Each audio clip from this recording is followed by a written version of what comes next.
Is it hot and sticky in Singapore? I've started live stream. Yes, not as bad as Delhi. We're only 44 today. Yes. All right. So I think we are bang on time. We are live on Facebook, just checking on live on YouTube as well. Okay, good. So LinkedIn? let's get, yeah. So good afternoon, good evening, everyone. Thank you for joining us today. We are here, this month is Head and Neck Cancer Awareness Month, and we are here talking today to Mr. Sunil Issar. He is a mouth cancer survivor, an entrepreneur, and a cancer coach. And I'm Aparna Mittal. I'm the founder of PatientsEngage. Quick reminder for people, PatientsEngage is an online platform where we believe that patients and caregivers should be informed about disease management, about care for chronic conditions, and they should be engaged proactively in in learning about the disease and proactively managing it. And the more information they have, the more empowered they will be in dealing with some of these complex conditions. As a result of that, we've over the years put out, especially for cancer, a bunch of webinars, which puts patients and survivors at the center of discussions, because we also believe that you not only learn from the healthcare professionals, but you also learn from experiences of people, lived experiences of persons living with the condition, lived experiences of their caregivers. And again, it's not just medical information. You need to understand the other aspects of living with a condition. We've also talked of how living with a condition impacts other relationships that people have, with their family members, with their loved ones, with society at large. And specifically on head and neck cancer, we've done a few topics before, which you can find on our, you'll find these videos on our YouTube channel. So we've talked about, dealing with changed appearances in head and neck cancer, as well as, with a plastic surgeon. We've talked about the role of caregivers when they're looking after a person with head and neck cancer. We've talked of the importance of tobacco cessation, and also how it's important to understand that you may sometimes need psychological counseling support as well, or you may need peer support. And similarly, we've also talked to other survivors and cancer rehab. Reminder to the attendees that the information that is being discussed here does not replace a medical consultation. So please consult your doctor for specific medical issues. This session is being recorded. If you're logged into Zoom, you can post your questions on the Q&A. Give us a thumbs up, give us your comments as you go along. And if you're on Facebook, YouTube, you can post your comments on the live feed and we'll pick it up. And we'll ask the question to our guest today. And if you have an experience to share, you can always write into us at editor@patientsengage.com. And our social media channels, we are on YouTube, Twitter, Facebook, LinkedIn, Instagram, and the website is patientsengage.com.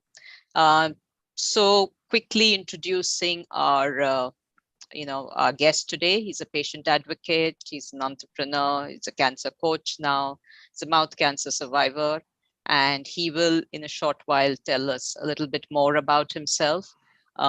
He's had cancer many years ago, and he's a living example of the fact that you can recover from cancer, as well as you can live with all of the issues and figure out how to deal with them as you go along. So do shoot us your questions. We will start off with the discussion and we will take your questions as we go along. So thank you, Sunil, for joining us today. And if you can, I did a very one-line introduction about yourself, but if you can tell us a little bit more about yourself. Thank you so much, Aparna, and good evening from a very hot Noida. My name is Sunil Issar, and I am now 56 years old. I was diagnosed with cancer just before my 40th birthday in September 2006. Uh, I used to have a beard and good teeth, didn't see a dentist. So a lot of symptoms got hidden below my beard and in my mouth, and I was blissfully unaware. I was living in Chennai at that time, and the hot and humid weather of Chennai, in any case, saps your energy. So I never thought of it as anything different than it just being the weather. Until one day, when pulling the skin to straighten out my beard, I felt a lump under my jaw, and I had a fairly good gut feel about what it might be, but I decided to play innocent and go to a general practitioner at a hospital next to my office. And I asked him, I said, what is this? So he promptly, of course, sent me off to go and get a biopsy. The doctors also had one look, and even before they'd done the biopsy, they said, yes. So, but we will wait for biopsy. So, okay. 3 days later, I had a biopsy, which told me that I had a stage 3 cancer of the mouth, the lining of the cheek, to put it in very simple terms. And that is really where my cancer journey started. And well, that was a long journey. It's now 16 years since then. Of course, the doctors did what they had to do, and they did a very good job, which is why I'm still here. But there was a lot that I had to do both mentally and physically to ensure that I am able to continue to function efficiently even within the limitations that this cancer has caused me. Right. For instance, if you notice, even now while I'm talking to you, if you notice my mouth doesn't open very wide. Correct. And that's just one of the many things that I'm sure that Aparna and I are going to discuss today. But yes, mouth cancer is one of the most visible cancers that anyone can get. Most of the other cancers are hidden either under your clothes or inside your body. But this is one of the cancers that is very, very visible. You can't hide it. Yeah. So, you've got to live with that. You've got to live with the questions. I'm very good at answering questions too. So let me get started with some questions. Yes, so Aparna, so back to you. Yeah. So, you said you got a diagnosis. Did you just start on your treatment there and then, or did you seek a second opinion? Well, I was diagnosed in Chennai, and the course of treatment that the doctors there were suggesting somehow didn't give me too much of comfort, because I think the doctors there had a very had an approach to say that we know everything, you know nothing, and you just quietly do what we tell you and go to the dentist tomorrow and we're going to remove all your teeth. And then we're not going to do anything for 2 weeks while you undergo tobacco cessation. So I said, but why do I need to do that? I'll stop smoking immediately. No. As per our protocol, you have to 2 weeks. I said, I don't have 2 weeks. So in that discomfort of the way the doctors were dealing with me, I desperately started looking for a second opinion. I reached out to a cousin who had unfortunately lost his wife to cancer very recently at that time. And he spoke to his doctor friends in Calcutta, and I got a reference to a doctor in Bangalore, which is not far from Chennai. And he had recently returned to India after practicing in Europe for about 30 years. I was able to get an appointment to meet him. And I went to him for a second opinion with the papers and the biopsy report and all of that. This gentleman sat, he spoke to me for about 10 minutes just to evaluate perhaps my state of mind and what I was going through. And he started drawing a diagram of my face, and he explained where is the cancer. If he was my doctor, how would he treat it? And Right. everything on a diagram, very participative. And at the end of about 45 minutes, my only question to him is, please check your diary and when can you take me in for surgery? Right. And he also told me, he said, I'm not just going to do surgery because you're young, otherwise all your other physical parameters are good, despite the fact I have a weight issue. But apart from that, and so, I'm going to do the surgery. I'm also going to do radiation. I'm also going to do chemo. But the radiation and chemo will be more preventive post-surgery. So that all sounded very good to me because that doctor gave me immense confidence in his own ability. Right.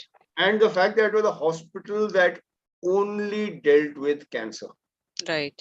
In my mind, that was one thing that was almost a prerequisite.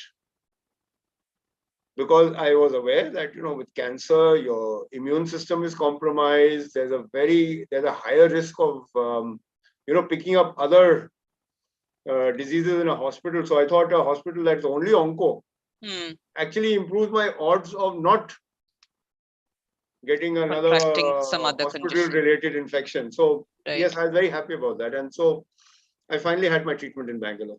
Right.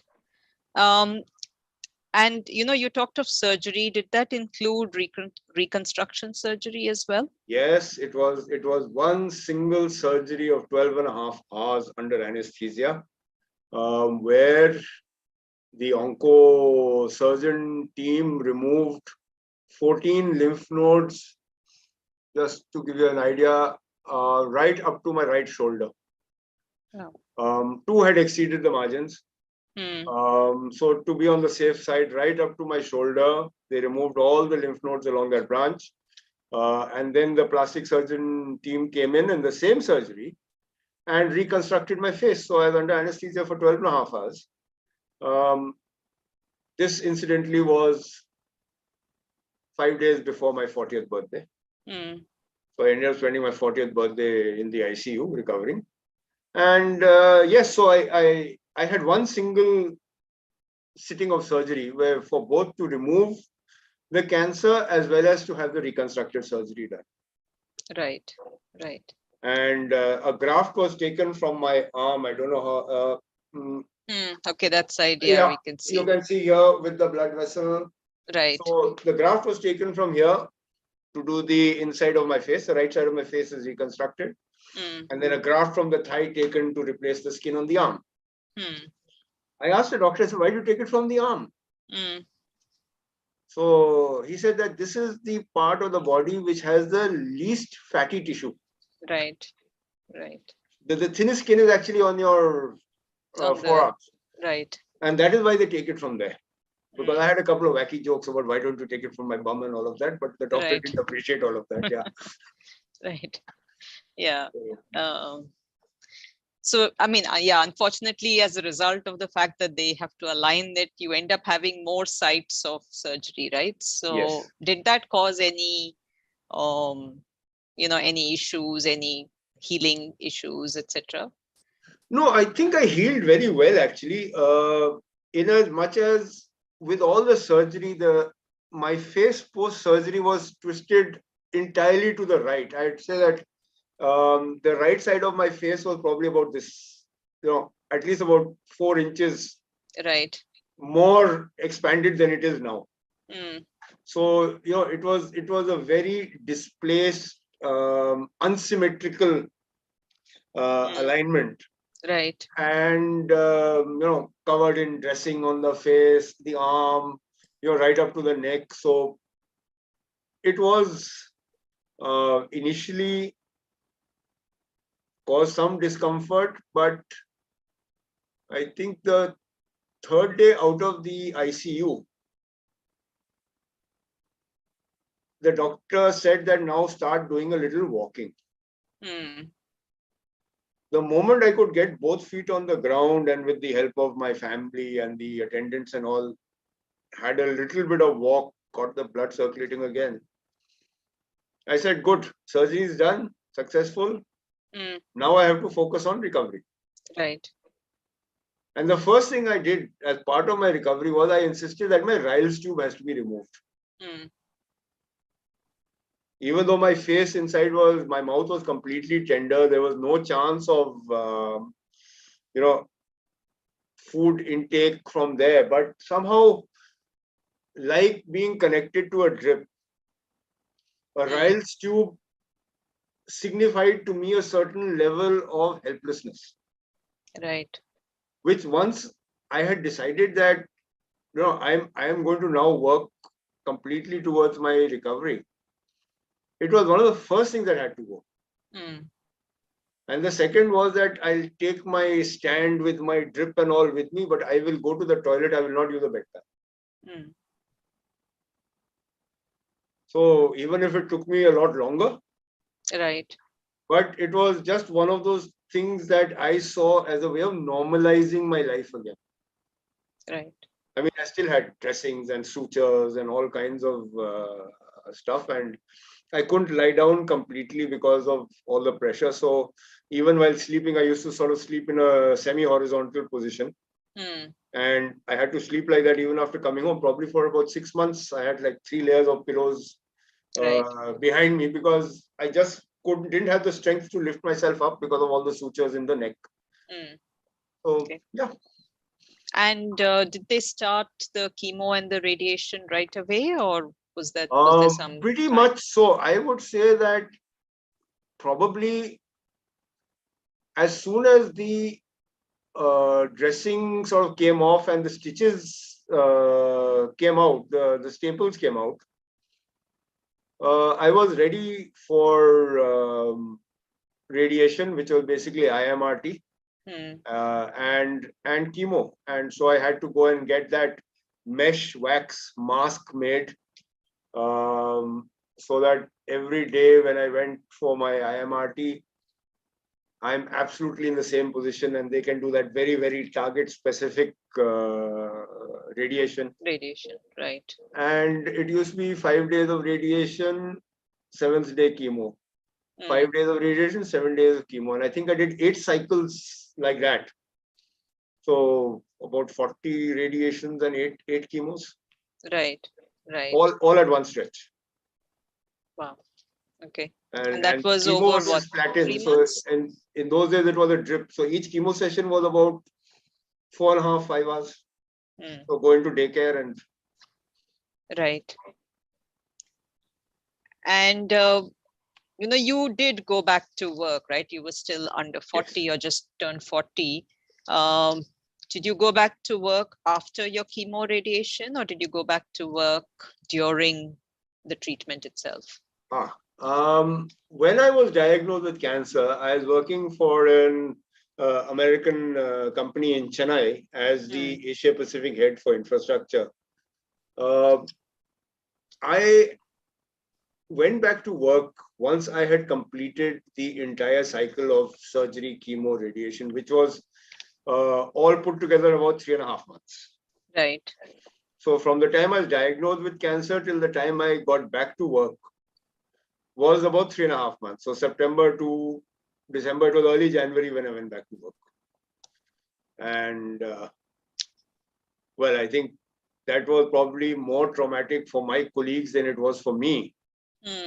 Because they were used to a certain picture and a certain vision of me, and there's this new me who landed up out there, and I think probably scared and shocked a lot of people.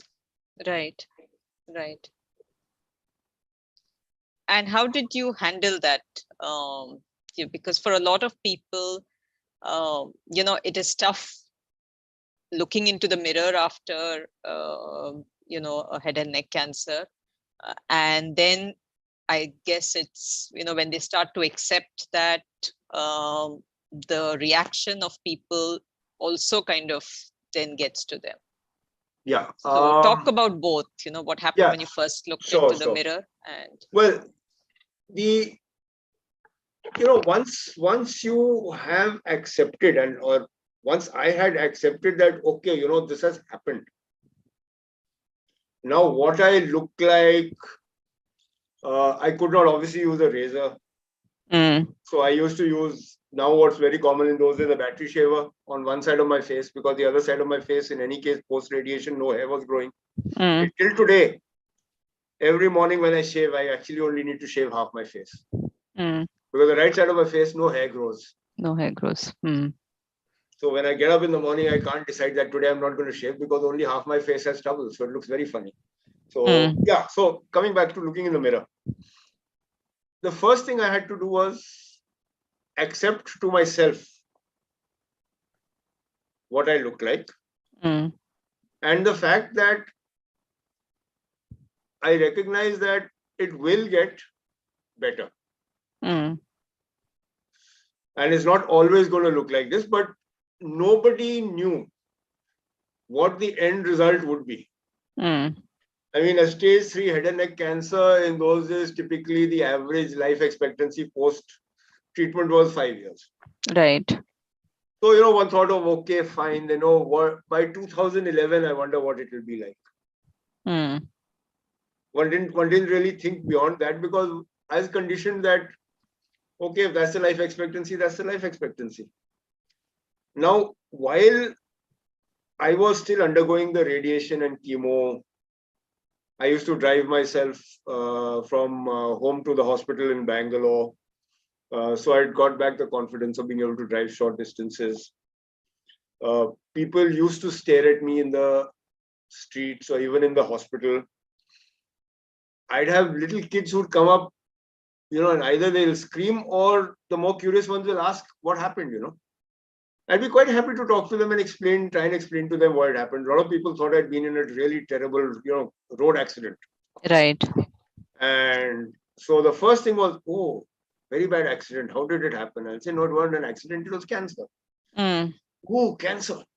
And that's when you realize that, people's perception of what is cancer really manifests in their facial expressions, And so once I had got, comfortable, and because I had to shave every morning, I had to look at myself in the mirror. So I was in a way reconciled to that face in the mirror that, yes, that's me. And, I've got to now live with that. Right. Fortunately, the organization I was then working for in Chennai, I had a couple of American bosses who had come to see me while I was in hospital and afterwards.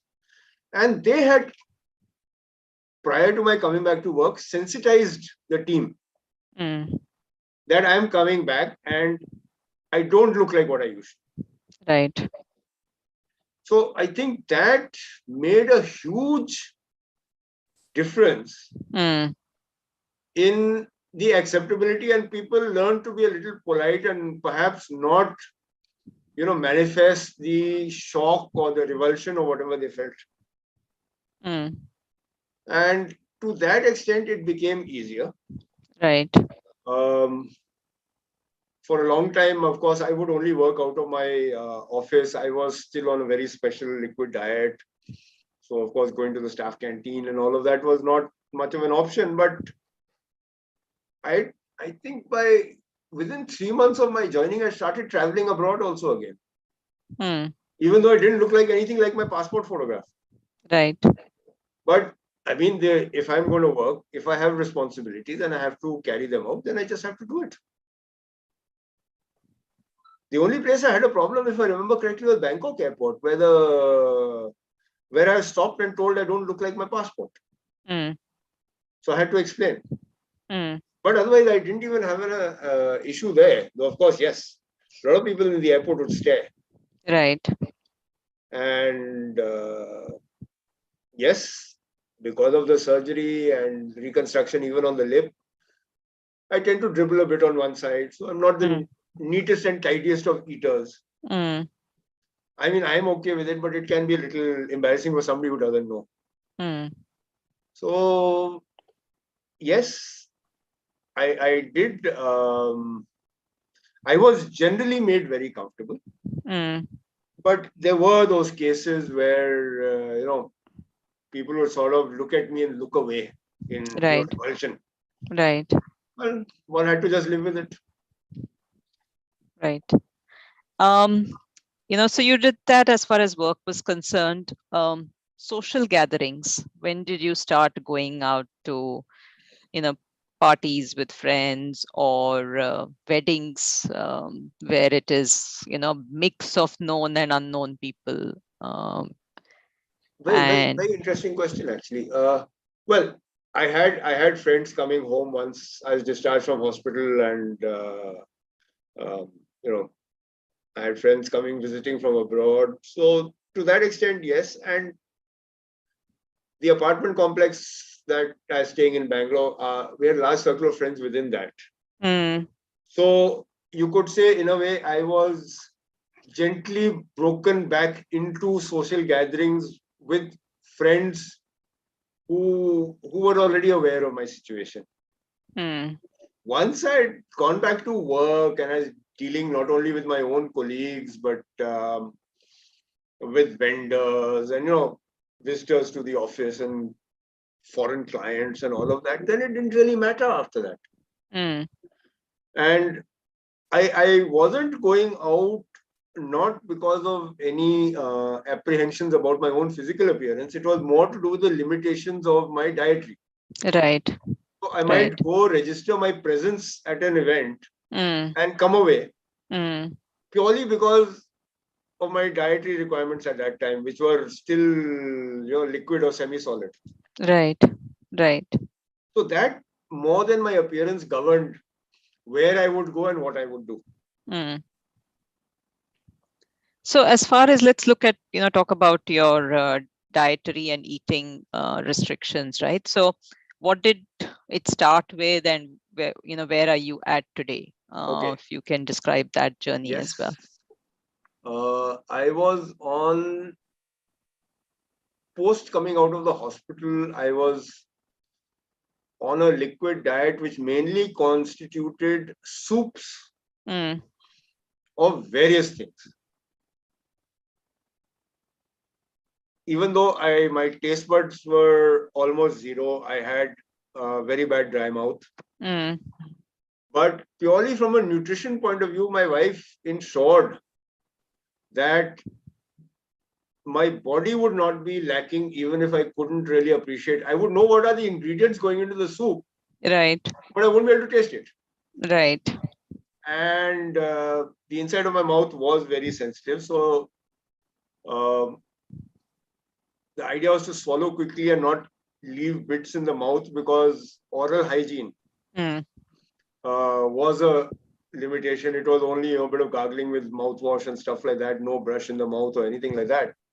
So for a long, long time, it was soups, whether they're vegetable soups, whether they're meat soups, but mainly the focus was on ensuring nutrition and ensuring that there's a good intake of antioxidants. Right. In South India, there's a particular kind of vegetable which is known as a Mangalore Sautakai. It looks like a nice round cucumber.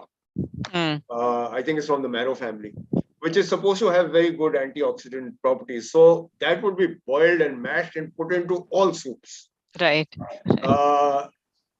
And well, it didn't do me any harm. It's very neutral taste, so it could be put in with anything. Lots of pomegranate juice, fresh, again very antioxidants. And then in one of my reviews with the doctor, I just joking and asking, I said, when do you think I'll be able to have a drink? She said, well, you can have 30 ml of red wine because it's again got antioxidant properties. So I said, hey, this is a good doctor. He understands what I want in terms of normalizing my life. Right. I used to drink alcohol earlier. So he said, yeah. So for almost about a year and a half, my only beverage of pleasure used to be red wine. Right. Apart from all the pomegranate juice, and almost the same color. So yeah. Did you try a cocktail of the two? No, I didn't. I don't like to spoil my red wine. And Right, very judiciously, 30 ml would be measured into a small glass, and that's what I would get. So it right. was almost as part of my medical regimen and not for my pleasure. But yes, just having that made me feel more normal. Right, right. And that's something that I was craving, was to try and get my life Mm, as back to as close to what it was before cancer, right. with the exception of cigarettes. Mm, mm. So yeah, we'll come to cigarettes later, but in terms of you try to normalize, you move from liquid diet, you started Hmm. um, uh, a Semi-solids, little yeah. bit of red wine. Over time, when were you able to eat solids, and what are still some of the restrictions that you face? Okay. Initially, because the inside of my mouth was very sensitive, because both the surgery and the radiation, and obviously the radiation had impacted my tongue to a certain extent, so therefore my taste buds were very hypersensitive, plus dry mouth. Mm, I initially could not even tolerate salt and pepper. mm, Forget about other spices. Um, Today, 16 years later, I am able to tolerate all spices, except even today, I can't handle chili. mm, Somehow the chemical, the capsaicin in the chili, whether it's red chili, whether it's green chili, whether it's chili sauce, whether it's chili flakes, it burns my mouth even today. I'm okay right. with all other spices, whether it's haldi, whether it's garam masala, whether it's jeera powder, you name it, I have no problem. Mm, It's only chili. And how it manifests itself is, it'll make my nose start watering. I'll start perspiring off the top of my head.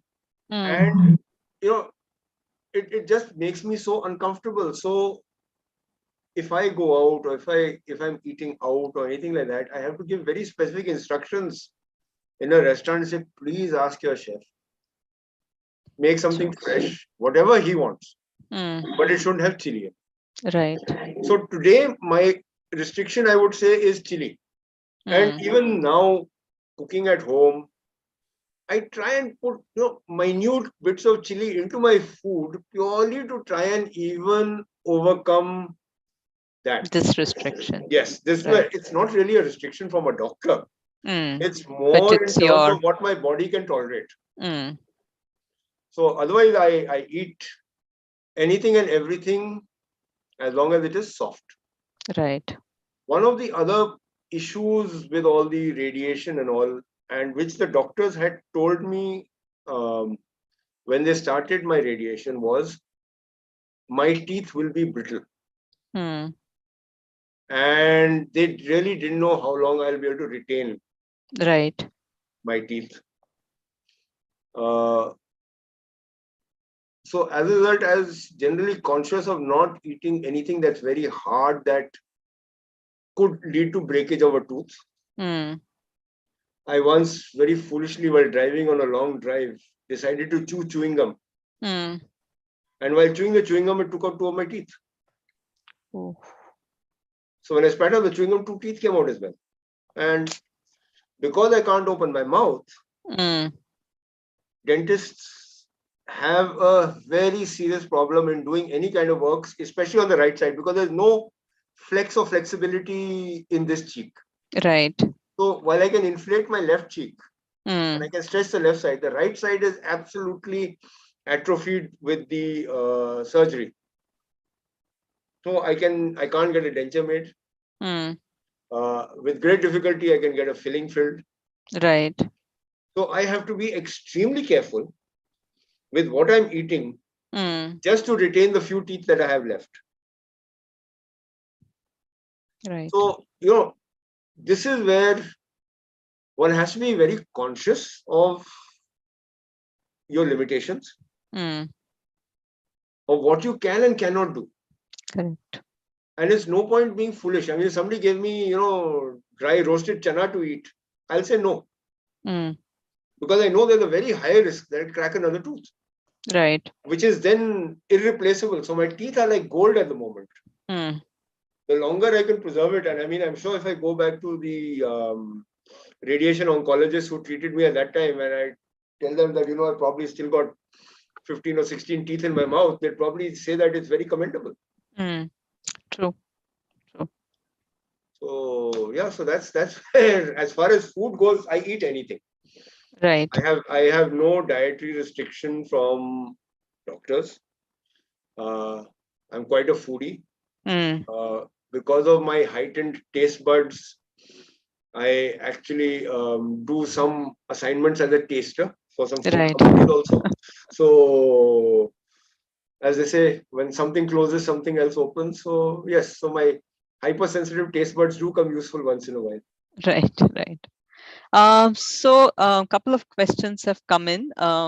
What is your routine for oral hygiene, given the limitations? Yeah. Okay. Today I'm allowed to brush. So I do use toothpaste and a extra soft toothbrush to brush my teeth. Then I use an instrument called a water pick. It's like what you see the dentists have, which has got a fine jet of water. Because on this side, I cannot do kulla, I cannot gargle or rinse my mouth on this side and get the food particles out. So whatever food gets stuck between the cheek and the jaw, I actually use water under pressure on the inside with a nozzle to flush it out, so that those food particles don't get left inside my mouth, where it can then decay and cause other problems. So in terms of my oral routine, and typically in the water pick, what I'll do is I'll add a bit of mouthwash. Right. So normally at night, or if I've had a heavy meal where I've had some chicken or something and bits are stuck in my teeth and all, I'll use the water pick even in the day if I'm at home. And so it's a combination of an extra soft toothbrush with any regular toothpaste, and then the water pick to get out the stubborn bits where the brush can't reach. Right. Because between my teeth on the right and my cheek, I can't even get a toothbrush in.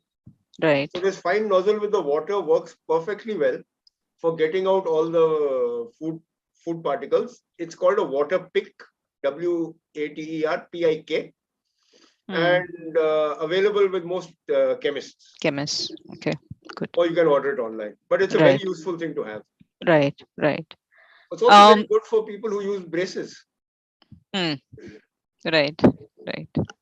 So do you go to a dentist regularly now, or I don't it's go pointless? to a dentist. Well, I mean, thanks to COVID, I haven't been to a dentist again for the last 2 years. Otherwise, I used to go to a dentist about once in 6 months, just to get things checked, because there's very little that they can do. But that odd filling, or maybe the half a tooth is broken, so it needs to be filed down, stuff like that.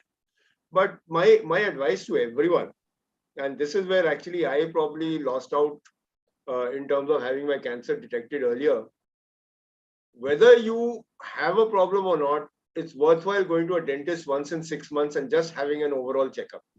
Because the dentist is the only person who can look inside your mouth, right, and tell you if there is something that is not normal there. I had not been to a dentist for 3 or 4 years before I was diagnosed with cancer, because I was very proud of my teeth, and I used to say that, look, I don't go to a dentist. I mean, I used to take it as something very creditable. Right.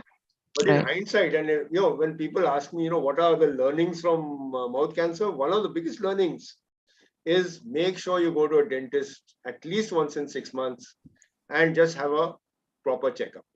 Right. It's very important. True. More so if you are a smoker, or if you're chewing tobacco, then it is almost essential. So talking of chewing tobacco or smoking, you gave up tobacco. How did you, or gave up smoking? How did you go about that? Well, actually, in my case, the day I got my biopsy result, I just stopped cold turkey right there. Mm. I didn't even light up another cigarette while reading the biopsy report. Mm. It might have been easier for me because I had already decided that on my 40th birthday I was going to give up smoking. So I was already mentally conditioning myself that, okay, this is like the last 3 weeks that I'm going to smoke anyway, and then at 40 I was going to give it up. Mm. But once the biopsy report was in my hand, I just went cold turkey. I did not light another cigarette after that. Yes, for about 2 or 3 days I was constipated. Mm. Because I was so used to that first cigarette and chai in the morning to get the morning going. But after 3 days, things came back to normal. And then the whole rush of preparing for surgery, running around, all the other paperwork that needs to be done, all of that kept me preoccupied enough that I didn't even need to think of cigarettes. Mm. For many years post-surgery, I used to still have packets of cigarettes lying in my drawer in my home. I had cigars lying with me, but I never felt tempted to smoke again. Right. So I literally went cold turkey and just did a dead stop. I know it's not easy for everyone. No. But if you set your mind to it, it is possible. I know I did it, so therefore I can very happily tell people. Today, I have that confidence that even if there are people standing smoking, I can go and stand with them. Mm. But I still won't be tempted to take a cigarette from them or even to take one puff. Right. And I think that just like to remind if anybody's watching and they've tried and not succeeded, I think now there are other options available and you can take help as well because and then, I think this seems to be a complex problem. Some people are able to quit cold turkey and others really struggle with it. So, and often when they're struggling, you need to evaluate you actually need counseling because you need to evaluate the psychological reasons that are holding you back, right? So, again, yeah, just letting people know that it is okay to seek help if you need to. And there are services available, even I think the government runs a national cessation program. So there are a few options available out there. Talking of, you talked earlier of dry mouth. Did you do anything specific to deal with that? And were there other side effects as well at that time? Dry mouth was the biggest irritant, I would say. It was very frustrating. We take saliva in the mouth for granted. Correct. And when it is not there, you end up taking sips of water just to wet the inside of your mouth. Then I used to suck some sugar-free, very, very, very bitter candies that would, try and activate the salivary gland. Sometimes it would work, sometimes it wouldn't. And because of the dry mouth, therefore, then you're rinsing with the mouthwash more often. I mean, it started out with mouthwash being diluted and put into one of those 10 cc syringes and actually being syringed into the mouth because, I mean, literally the mouth was opening probably 10% of what it does now. And you just push that nozzle in and you squirted it around and with a very weak rinse and then spit it out. And you did that maybe 3 times, 4 times, 5 times, 6 times a day, depending on what is your food intake, what was going into your mouth. Right. You got to rinse and flush that many times. Mm. Dry mouth took a long time to go. And I have a very healthy respect for saliva after that. Because it is such an uncomfortable feeling. And it's annoying. It's helpless. That's something that your body has to generate. Right. And it's not manifesting itself. Correct. And right through chemo, radiation, all of that, the dry mouth persisted. Even when I went back to work, I used to still have dry mouth. And I think by then I was able to start sipping more water. So I was able to keep my mouth hydrated. But that was a challenge. That was right. Yeah. Right. And did you need any speech or swallowing therapy or any therapy, because you said you also had dribbling? No, I still dribble because cancer had also eaten up the side of my lip. So even the right part of my lip also had to be reconstructed. Hmm. It's slightly imbalanced. So if I have to gargle, I have to Hmm. stick a finger on the side here to stop it squirting out. Hmm. Now I know it's going to happen. So Right. I know I have to put my hand here, but when you're eating and if Hmm. you have to be careful. Hmm. I try not to wear a white shirt as far as possible because I know if I'm going to go out for a meal, I'm going to dribble and it's going to get stained. Hmm. So again, it's just one of those things that it is now registered that if you're wearing a white shirt, Hmm. you will not consume anything that is oily or liquid because there is a more than 50% chance that some of it is going to end up on your shirt. Hmm. Hmm. So you're aware of the limitations, and Right. I've learned to live within that. Right. Right.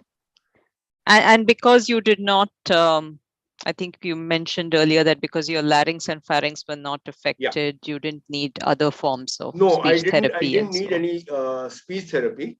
on. Fortunately, my spoken voice is still very clear. Right. Uh, I used to enjoy singing earlier, Hmm. and the fact that I can't open my mouth fully Hmm. definitely impacts my singing ability. Right. Uh, but okay. I mean, that's something that I can live with. But fortunately, yes, speech is clear. Hmm. So to that extent, in fact, it was very interesting that Mr. Sharad Pawar and I both had mouth cancer around the same time. Hmm. His was on the left, his was due to gutka, mine was probably due to smoking. Right. But one, because he was older, and I think perhaps his healing was not so complete, uh, you'll realize that he has a speech impediment today. Hmm. Hmm. And well, maybe with age, the recovery is not so comprehensive. Right. But for a long time, when people ask me what I had, I say, "Oh, Sharad Pawar," and everybody knew that he had cancer. Okay, yes, same thing. Hmm. So it became a good way of explaining without explaining. Right. Right. Um, so, and again coming back to eating, because I remember in the conversation you talked of the size of the morsel is also important. How do you Yes. kind of handle that? Well, again, if I'm going to have a papaya or a watermelon, I just cut it very fine. Hmm. So that's thin. I mean, if I have to have a cream biscuit, I Hmm. have to separate the two halves of the biscuit Right. and uh, have each one individually. So if that gives you a pretty good idea that anything that's more than maybe 3 millimeters or 4 millimeters, Hmm. it is difficult for me to put it into my mouth. Otherwise, I end up pushing it in, Hmm. which means that the teeth are going to block it, and then you force it in. Right. So I tend to cut things very small Hmm. so that it's at a portion size that is easy enough for me to put into my mouth. Hmm. It's like I'd prefer to eat with a teaspoon than with a normal spoon, Right. because that more or less gives me the correct portion that needs to go in my mouth. So I Right. like thin crust pizza. I don't like thick Hmm. pizza for exactly the same reason. Right. Um, so, and in terms of your follow-up, I know you talked of the dental follow-up. Are there other follow-ups that you do for cancer itself? Not at this stage. I mean, it's now in my 16th year. For up till about 5 years, I used to go. First, it was once a month, then once in 2 months, and once in 3 months, and once in 6 months. Up till 5 years, I was very regular in terms of going. After that, Hmm. I once in about 4 or 5 months, I get a whole full spectrum blood test done. Hmm. As long as the parameters are all within range, I don't need to do anything. Right. I've had a couple of scares where I've thought that I've had a cancer relapse, Hmm. and I actually prepared myself again completely for surgery and everything. But fortunately, I met another very good oncologist in Gurgaon, who was able to diagnose it that it was just a very, very bad infection that actually was so bad that it was showing up on a PET scan. Wow. And but he was able to treat it as a infection with very strong antibiotics for an extended period of time, and that sorted out. But let's put it this way: I went to the extent of actually getting a flap created on my shoulder. I got a chemo port inserted. Wow. And I was all set. Because again, if cancer was coming back, fine, it's coming back. It's another bump in the road. Let's get it treated and let's get on with life.